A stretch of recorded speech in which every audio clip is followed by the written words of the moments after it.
and welcome to the Aid Station. I'm Chris Robb, and today massively excited to be meeting Ian Adamson, who's the president of World Obstacle. He's joining us from Boulder, Colorado. He's got an incredible story from being an elite athlete, still holds a number of world records, to setting up World Obstacle and so many things in between. Ian, thanks for making the time. It's Sunday evening there. You've just come down from the mountain. Wonderful to see you. It's great to see you, Chris. It's a pleasure to be on your podcast. Fantastic. Yeah, really looking forward to this. Certainly 20 minutes is only going to give us enough time to touch the surface.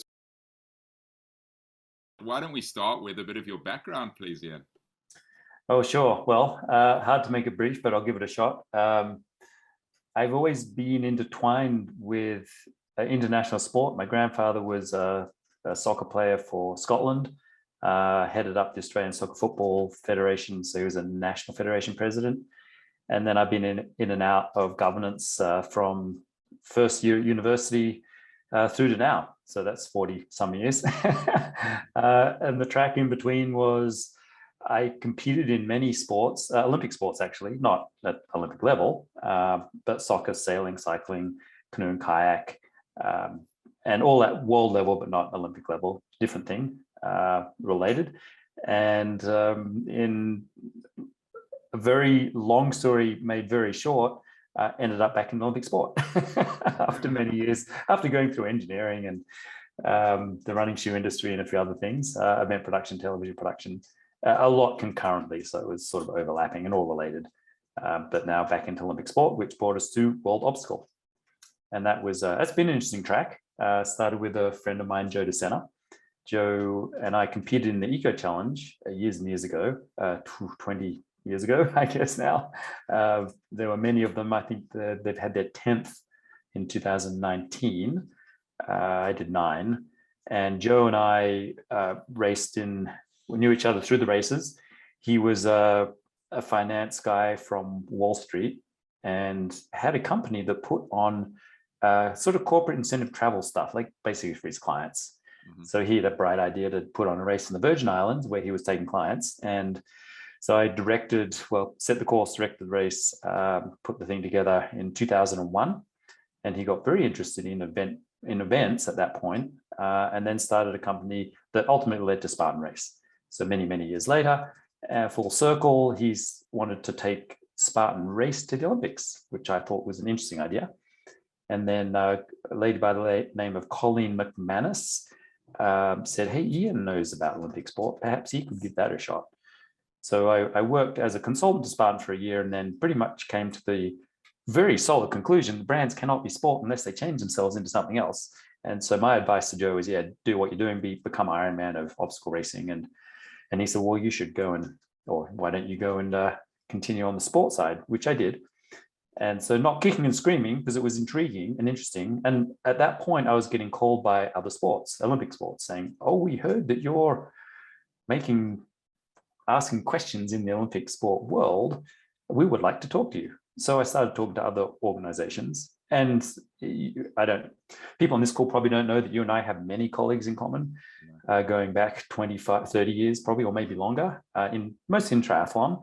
There's a lot of overlap. So I went through that whole evolution from 1984 through to today with the triathlons, ups and downs and trajectory, and had an insight, at least from one sport, into what it takes for sports to become sports. So I knew what was ahead. And the general consensus is you want to make a sport. It takes from 30, 40 years to never to actually become a real thing. So knowing that, reverse engineered the whole deal, because I also know broadcast and an absolutely necessary part of any sport. You have to see it. Yeah. It has to be seen. It has to be clean and safe and fair. There's all sorts of basic things short sport should do. But then there's the real things that it should be popular and well watched and well liked and healthy. And, you're not going to kill someone doing it, hopefully. So obstacle seemed fairly obvious to me as something to put together and engineer into a sport. And that seems like an impossible task, and many people said, you can't do that. You can't do that. No one's ever done it. You can't do it. And of course, if someone says that to me, my immediate reaction is, I'll do the hell I can't, which is a terrible reaction because 8 years in, we're a real sport. So we're now a Geist observer. We were invited by Geist Council to be an observer of Geist, which is really important. Many people may not know what that is, but it's a very important step because it's basically saying, okay, you satisfy the criteria, you've got all the stuff going on to be a sport. Now we'll help you. And it's quite rare. In fact, it's so rare that there's 263 organizations have expressed an interest to become a sport. 63 of those have gone as far as putting the application in, and that's kind of hard. It's a very involved thing. Wow. Of those, in the past, since 2018, only 2 sports have been achieved observer status, us and rafting. I mean, that gives you an idea of how hard it is. So of about the 300 and some international federation wannabes, in the past 3 years, 2 have got to the point of, okay, you've got the stuff going on. And rafting, as you probably know, has been around for a long time. It's been a thing for decades. We have not. We were formalized in 2018. So technically we're in our 4th year now, having actually put ourselves together properly. There was years before that where I was really trying to figure out how to get it done and bring everyone together, which is mass participation sport. Because obstacle is interesting, like many sports, there's lots of people doing it in lots and lots of countries, and even more people watching it. Many people know Ninja Warrior and Sasuke, about 1 billion viewers. That's pretty big. I mean, most sports would be pretty happy with that. But that doesn't make it a sport. Just as people watch something doesn't make it real. And then there's there's lots of people who do obstacle course racing. So OCR is very well attended. Probably 20 million people are doing it, but that doesn't make it a sport either. It makes it an activity. Right. What makes it a sport is a whole lot more, which is way too detailed for most people to even care about. And honest truth is, people don't care what international federations are. They actually don't care. I've met swimmers at games who didn't know they had an international federation. Wow. I mean, that tells you a lot about how visible we are. Not very visible. Actually, we're going to change that because we believe that it's healthier for people to really understand how they can be represented to represent and shape their own sport, because that's what it really is. Yeah. So that was a very long answer, and probably answered a few. I mean, it's incredible. I've learned so much in just that little conversation. And interestingly, Joe was one of my early guests on the aid station. He's obviously got an incredible story, and like you, he was an athlete. We haven't even really touched on your athletic stuff apart from mentioning, and maybe as we go forward, we'll have a bit of an opportunity to touch on some of those. I'm really interested, as the viewers are, of what's the sort of current situation. What have you been up to? What's happening broadly? Obviously, from a world perspective, you've got quite a global view of what's happening with COVID, and particularly in respect of events coming back. You've had a number of events happening in different geographies. Lots of geographies still struggling to open the doors, so to speak. But what's the current situation from where you see it, please, Ian? It's very much like any or all mass participation sports, the same trajectory, same general status for the events themselves. The health, my belief, now just as a bit of background, I have a master's in sports medicine and practiced for many decades now. So I'm pretty tapped into the medical side. I believe I have a good understanding of it. Right from the get-go, I really thought, it's a different from knowing, but thought and believed that being outside was a good thing. There's all sorts of reasons for that. But for COVID, I always thought that it was good to be outside in the sunshine or just outside, staying healthy. Like sitting on your ass inside is not a good, healthy thing to do. Right. So being locked down doesn't mean just sit on your chair and get unhealthy. That's got a bad outcome for any infection of any sort, whether it's viral or otherwise. So number one, don't do that. Number two, UV kills viruses, and guess what sunshine is? UV. So you put those two together and you just think, well, logically it actually makes sense to be outside. And then the data that you've come up with, which backs up everything that you and I and many probably thought at the time, which was it's probably safe-ish, at least safe-ish. now it's compelling that it's very safe. Maybe the safest thing to do is actually get outside, even with other people, and do lots of stuff. So for obstacles, same thing. Events went to zero within 6 weeks of it becoming really a big thing in the world, COVID, in 2020. We had launched a virtual physical series, event. We do it with Spartan. Spartan did one. We were doing it at the same time. We went, we worked together. So we worked together. The goal was 1 million people register in 100 countries. We got 3 million.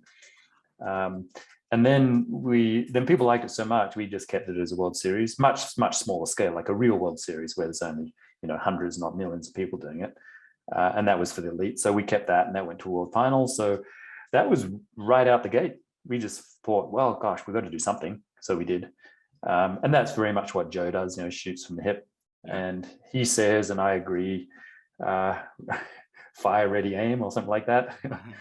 Or whatever it is, it's all backwards, but that's also a way to get things done. A lot of misfires. We make a lot of mistakes, but you got to try something. And we're not, I think mistakes are good. I see them as lessons. They're opportunities to learn something, because you don't really know. So we make decisions, and sometimes they're quite good.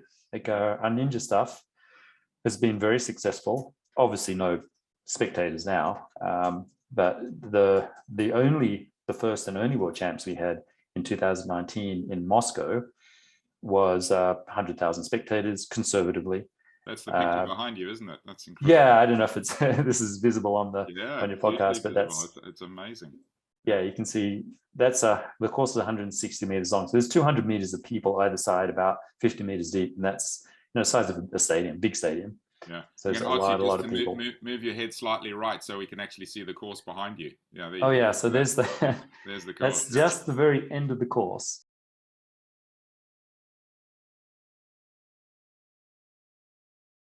It's built over swimming pools. It's a big course. It takes about a week to build. It's about 5 flatbed trucks loaded to the gills full of stuff, and then built over swimming pools.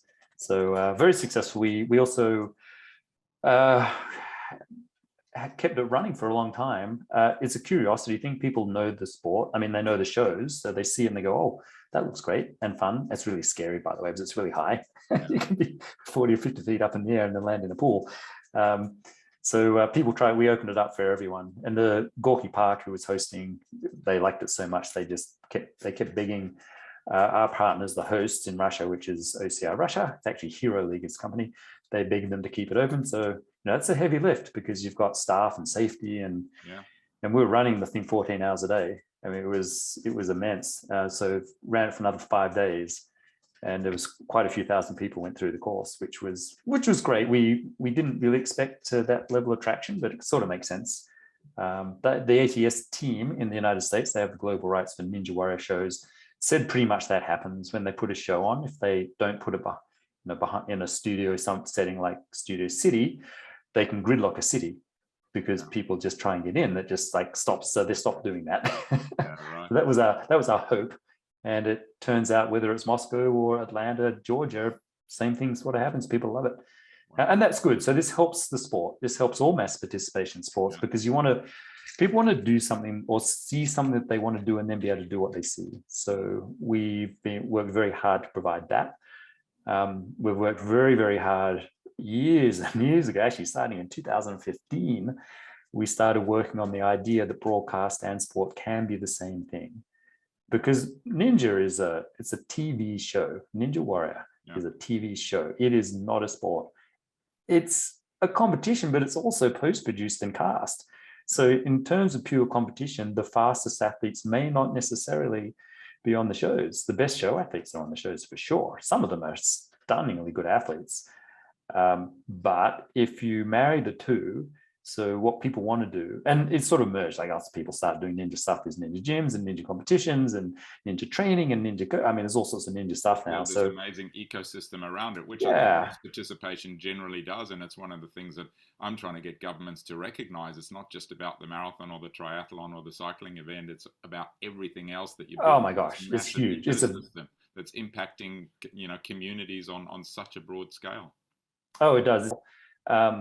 We have managed to have a few events. One of the most interesting to me, I think definitely the most inspirational event that I've seen in obstacle yet, and it's a really odd one, is our altitude obstacle course racing world championships. So altitude OCR, we invented it. We didn't even know it was going to be a thing. It was just, this happened. It was one of those really bizarre things where I got a call from a guy who said, you know, world records, which I do. So how do you do it? And I was like, oh, well, what are you doing? And these guys said, well, we're guys from Gibraltar, by the way, British protectorate. They said, well, we're going to Mount Kilimanjaro and we want to cart some obstacles up there and make it the world's highest OCR. And I go, is that a thing? They go, we don't know. So I thought, well, we had a few discussions and we decided we'd just do it and see if Guinness would give us a world record. And they did. Wow. So, well, you have to do all the stuff, but they said, yeah, that can be a record. So we carted up, the production was astonishing. 50 people, we limited it to 50 people to participate or compete, because it's actual competition. Yeah. It took 10 support people per person to get up there. 10. Wow. Now, if you look at the wider implications, it gets quite interesting because we did it during COVID. So people had to get all the vaccinations and the tests and all that. So that was one thing. Then there's a supply chain. Yeah. So we had obstacles made in Poland, sent to Amsterdam or somewhere, and then shipped to Zanzibar. I mean, just kind of on and on and on. They talk about supply chain. I mean, supply chain is always a challenge in events, but in COVID, when we're like building stuff all over the place and then getting it to the top of a mountain, the world's highest freestanding mountain, almost 20,000 feet, it's sort of an exercise. We figured out it's the same as unloading a jumbo jet full of luggage, taking all that luggage by foot to the top of the world's highest freestanding mountain. Seriously, that was actually what we did. And then reassemble it. And that was challenging. Yeah. So we had this obstacle course, 100-meter obstacle course on the top of, in the crater of Mount Kilimanjaro. The largest group ever to go up. We had to approach on 2 routes. There was so much stuff going on. We had to use 2 routes to go up, not one. Anyway, so this thing became really big. It got so big that we started totting up the numbers. It's not cheap, by the way. But we ended up supporting more than 10,000 people financially for a year in the region. So it has a real economic impact. And they were going hungry because their economy relies on tourists. And when it shut down, guess what happens? No food, no money, no food, can't send their kids to school. So we kind of got bigger and bigger and bigger. And there was a wider, much, much broader implication. It's a nice microcosm of sport. That's what sport actually does. Yeah. It just happened to be so condensed and so at the right timing that we could really see what was happening for one event, because normally there's so much stuff going on, right? Like you go to Kona or whatever, and there's a huge economic impact to the region for a year, but it's the same. And when you see it firsthand, in stark contrast to everything else, which is really flat, you really appreciate what's actually happening. And I think that's a great way for people to understand. You might just think your local marathon is just, or 10K or 5K is just a local 5K. It's not. Yeah. Because that supply chain, the ecosystem around that 5K, the train, like you said, the train, the coaching, the food supply, all the supply chain, the entire thing is actually pretty big. Even if it's 400 people in your local 5K, it's still big. Yeah. And look, so, the opportunity to make impact in third world countries like that. So, I mentioned to you, John Addison was also a guest on the aid station, the guy that created with a partner, the Kilimanjaro marathon. And, he tells the story of when they rolled into town, there were 1 or 2 runners, and there are now literally thousands of people in that community. So we tend as an industry, and governments tend to focus on tourism and economic impact. And I keep saying we're missing this massive health and well-being impact, and no more relevant and valuable now than during COVID.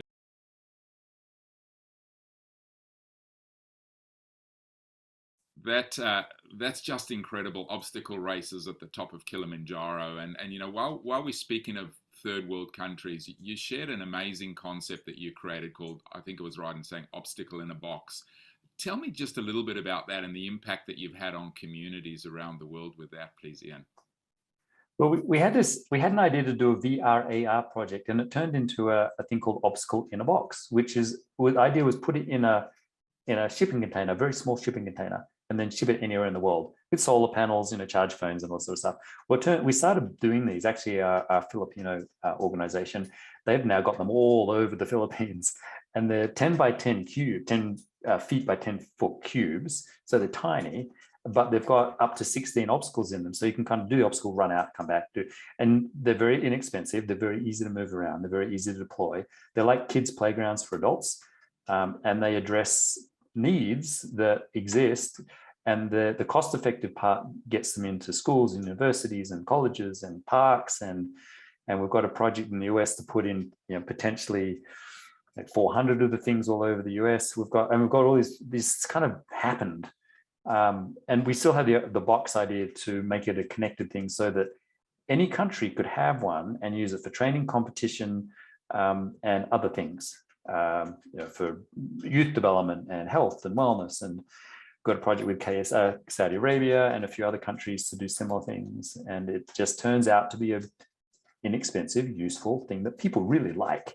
Because you see one of these builds, it's a playground, but an adult playground. Yeah. So imagine that you think of it like a Ninja Warrior course, kind of all crammed together in a little space. You got all the stuff in there, and you can do it all. It's fantastic. Very, very clever. And the whole point is sometimes we think of mass participation endurance events that we need to close roads and have long places for courses and whatever. The whole kind of hub and spoke concept of go out here, do an obstacle, come back, go out there. You could do it. You obviously do it in a park. What a great concept. Well done. Fantastic. Yeah, you can actually, we're running competitions now. You can do a 1K, a 5K, a 10K, you name it, because if you've got 16 obstacles, an obstacle every K, you could do a 16K, you could like 10-mile race. Yeah. And it's kind of like High Rocks, the event High Rocks, which is, I don't know if you know the event, but it's another fairly recent addition to the obstacle space. Very good one. Yeah. Sort of like that, very contained. You don't need much space at all to do it, and do it really well. Yeah. Oh, really clever. Thanks for sharing that.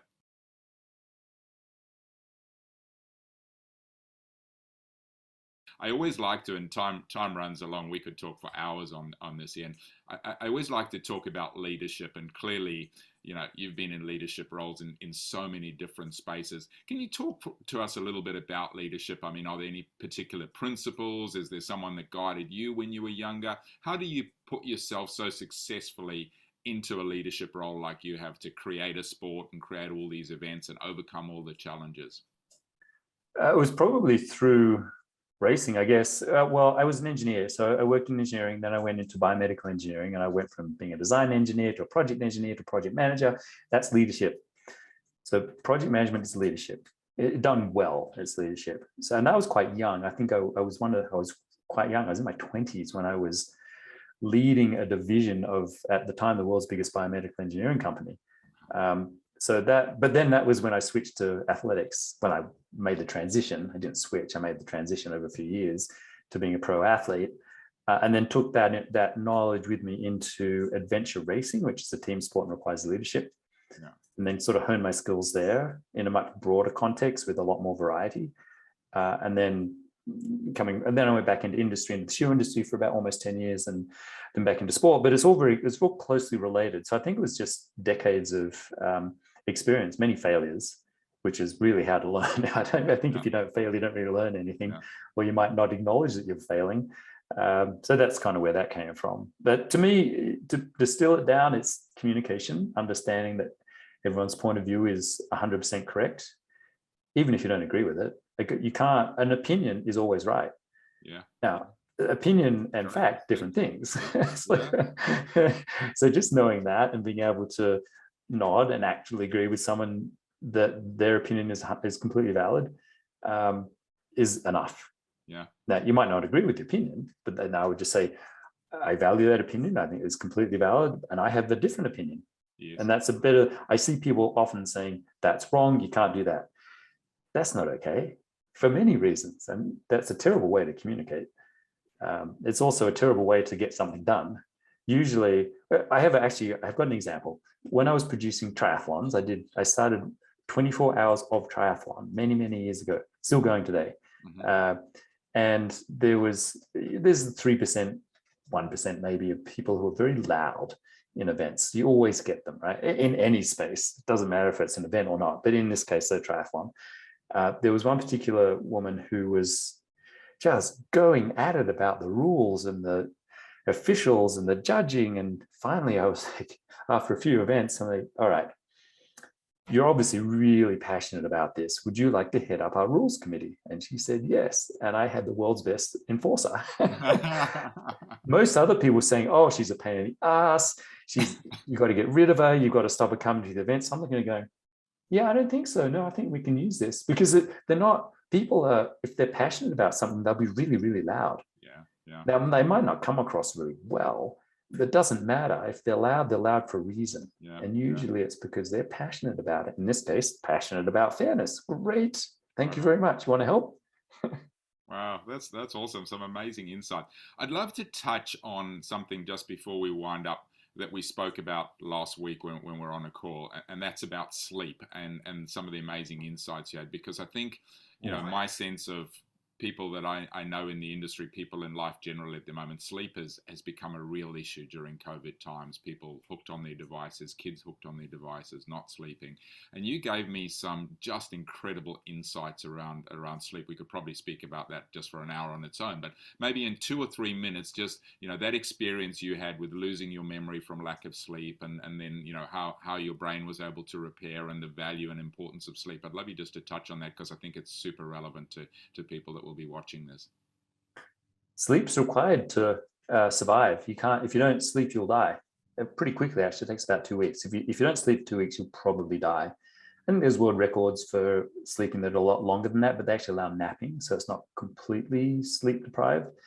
There's been lots of studies about sleep, a lot of them military, a lot of them incredibly unethical and murderous. But there's also been very good ones in like the US Air Force and other air forces that study it because it's necessary to keep planes up in the air and not drop bombs on people you shouldn't drop bombs on, because it's kind of important. So we studied that when we were adventure racing, because that's a sport where many people don't sleep very much at all, and that's a terrible idea, as it turns out. Performance it's the degradation of performance is catastrophically bad. But whether it's adventure racing or business, it's the same. Turns out there's a lot of recent knowledge in sleep now, and there's quite a good book that I like, which is called Why We Sleep, and the author distills down quite a lot of the current information, which is really good, because until very recently we had no idea why we needed to sleep, other than we do have to sleep. Turns out it cleans out your brain of plaque, effectively, kind of like plaque, right?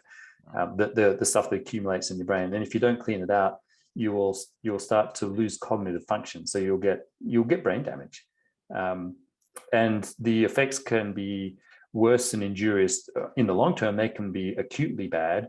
If you look at death rates from all causes after 1 hour of time change during when you have daylight savings, right? So if the clock goes forward, so now it's later, so you got to get up earlier, or the other way around. But anyway, so when you lose an hour of sleep, it takes a couple of weeks to catch it up.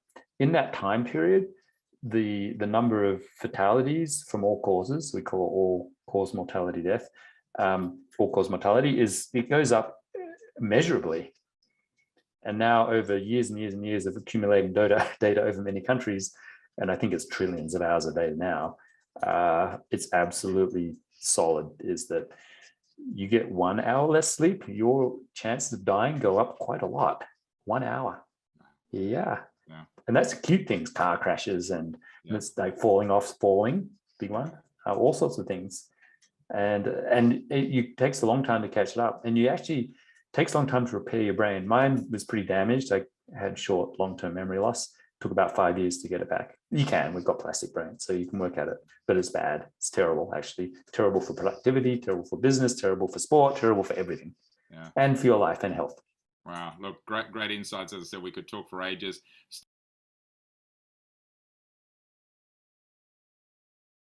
Starting to run out of time, but I'd love to end, as always, on something inspirational. You've clearly inspired millions of people yourself, but you know, what's inspired you? Is there a particular story that you'd like to leave people with, please? Oh gosh, I'm sort of stumped on that one. I can think of lots of inspiring people. I think just sport in general is inspirational. Actually, the Olympics. I like the Olympic movement. The Olympic movement is a movement. It's not about the events or the sport necessarily. It's about ultimately making better humans, and that's what we're all doing. we're making better humans through sport, and I believe it. To my core, I absolutely believe it. And that, to me, is the biggest motivator. What a great way to end. Making better humans through sport, and certainly everyone that's involved in this industry makes a massive impact. And I think sometimes we don't take enough time to step back and recognize that impact that we're making, whether it be people's health improving or just some of my fondest memories are seeing kids on the finish line with their parents, or families reuniting at the end of an endurance event, or a dad running alongside a kid, which I've been lucky enough to do with my little son in a 500-meter kids dash. It's super special and creating bonds. So yeah, thanks so much, Ian. Wonderful to catch up again. So many great insights. We've run about 10 minutes longer than we normally do, but it's been so valuable. I just figured let's just let this one run. We could have spoken for hours, but yeah, really appreciate you making the time, and thanks for all the great insights. Oh, Chris, my pleasure. Always a pleasure. Thanks.